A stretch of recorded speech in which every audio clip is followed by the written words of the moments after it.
Y por lo tanto, si hay poco espacio y casi todo es inercial, ¿cómo se asigna el presupuesto? El presupuesto se asigna por insumos y no por brechas ni metas.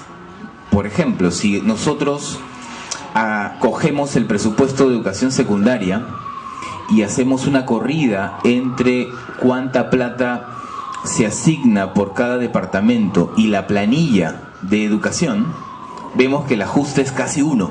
Es decir, la distribución se hace de acuerdo a la planilla.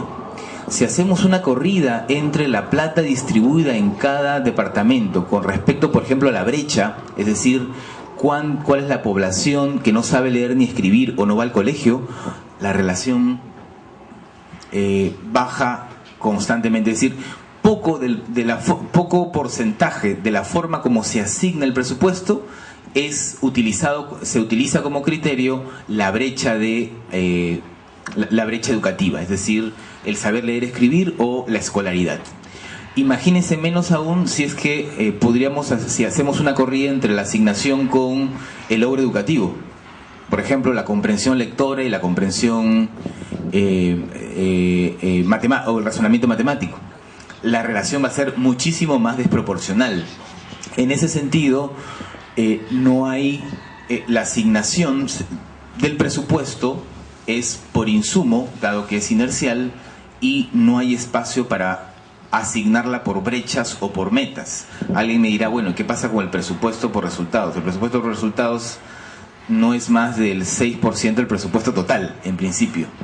Y segundo, muchos de esos presupuestos por resultados no están costeados. Es decir, si no están costeados, solo están costeados 2 de salud y 1 de educación.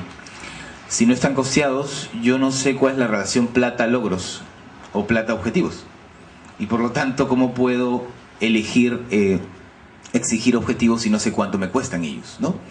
Entonces, hay una carencia muy grande en esta formulación de presupuesto. Por lo tanto, si es de esta forma se asigna el presupuesto y es inercial, la pregunta es cómo se asignan los recursos incrementales, es decir, la bolsa incremental de presupuesto cada año, la parte no inercial, ¿cómo se asigna? ¿Existirán reglas claras para asignarlas? ¿Será por equidad, por objetivos?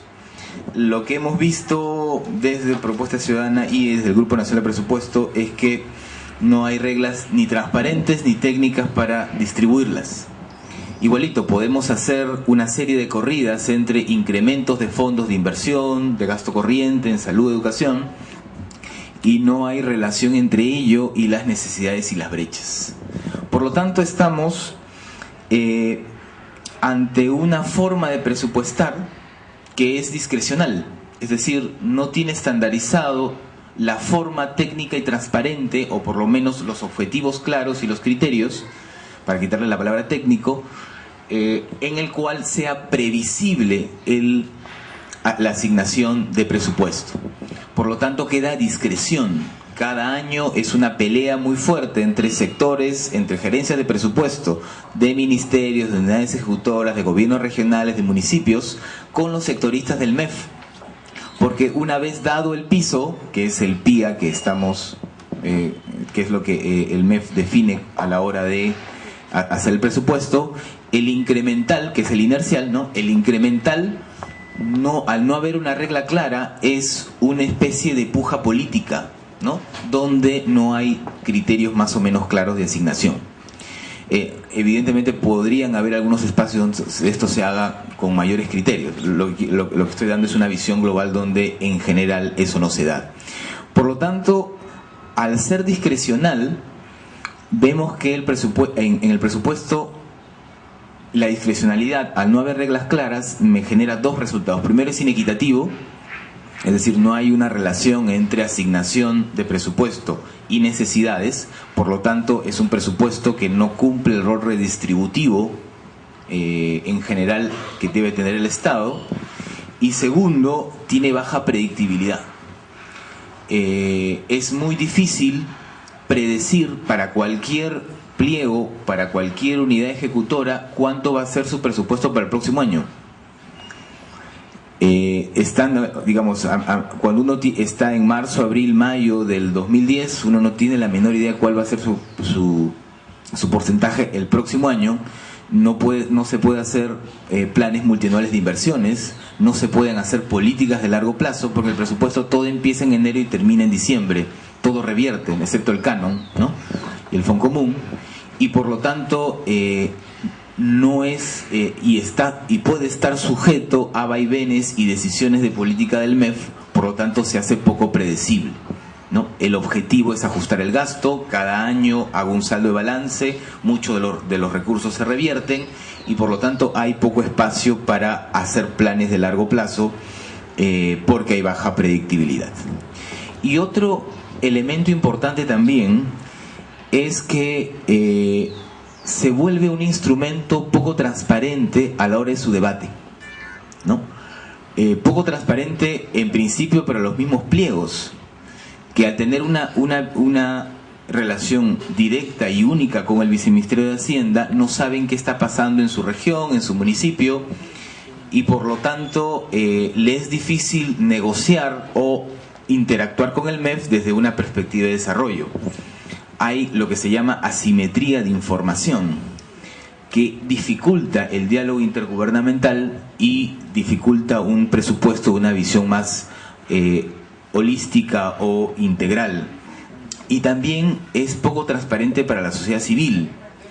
De hecho, el procedimiento en el cual se formó el presupuesto, hay una interacción entre el gobierno nacional y entre el MEF y todas las unidades ejecutoras de los diferentes niveles de gobierno, y una vez definido eso, a partir de esa interacción, el MEF manda su presupuesto al Congreso, en el Congreso se discute, y una cosa curiosa es que la información que está como anexo en el proyecto de presupuesto es insuficiente para muchos actores de la sociedad civil especializados. Por ejemplo, con la información actual, ningún gobierno regional sabe exactamente cuánto le toca por el programa estratégico de logros y aprendizajes. Es más, no sabe si el costeo de logros de aprendizaje que hicieron el año pasado lo han respetado o no. Recién se van a enterar después. Pero en este momento, ustedes saben, el programa estratégico de logros de aprendizaje ha tenido un proceso de costeo, uno de los pocos casos, donde los directores regionales con el MEF y el Ministerio de Educación se han sentado a costearlo. Ahorita ninguno sabe si se ha respetado ese costeo o no, donde han intervenido todos. Se ha pedido información para que se pronuncie, no hay forma, ¿no? Para saber eso, por ejemplo, algunos que conocen un poco más del presupuesto, hay que llegar hasta componente y meta, ¿no? Es decir, hasta la última cadena. Inclusive la Asamblea de Gobiernos Regionales ha pedido la información y no le han dado hasta componente y meta, solo han dado hasta proyecto. Entonces, nadie de la Asamblea sabe el costeo, ¿no? Imagínense si eso pasa con los sectores, ¿cómo pasará con la sociedad civil? Las instituciones de la sociedad civil especializadas en educación, salud, agua, desagüe, en fin, tampoco tienen la información suficiente. Por lo tanto, quien realmente aprueba el presupuesto, que es el Congreso de la República, tiene muy poco espacio de discusión técnica y de mirar el presupuesto en términos de desarrollo. Y por lo tanto hay poco espacio también para que las instituciones de la sociedad civil que tienen algo que decir puedan hacerlo, porque la información es insuficiente. Es más, ya lo dirá Eduardo, una de las propuestas es estandarizar la información complementaria que da el MEF hacia adelante.